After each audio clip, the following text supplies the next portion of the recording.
tình bắt đâm stung chiêm spirit was spirit chiêm lên xả mờ wow cái mày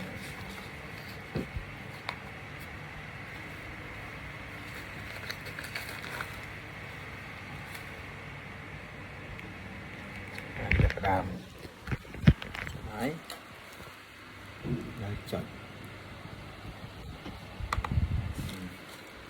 là cái ត្រៀមខ្លួនសម្រាប់ការវាស់វែងសូមប្រកាសថាខ្សែមានកម្ពស់ដូចគ្នានឹងបេះដូងរក្សាភាពស្ងប់ស្ងាត់និងសម្រាក មើលនេះតាមកំពុងថារឹប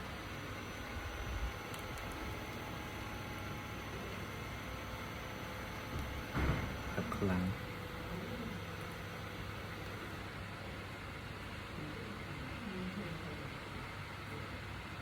ខ្លាំង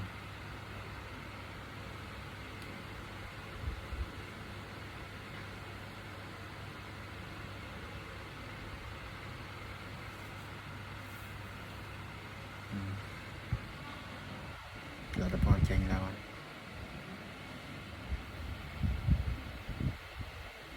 សម្ពាធឈាមរបស់អ្នកគឺសម្ពាធឈាមខាងលើ124មីលីម៉ែត្របារ៉នសម្ពាធឈាមខាងក្រោម65មីលីម៉ែត្របារ៉នជីពចររបស់អ្នកគឺ75ដងក្នុង1នាទីសម្ពាធឈាមរបស់អ្នកគឺ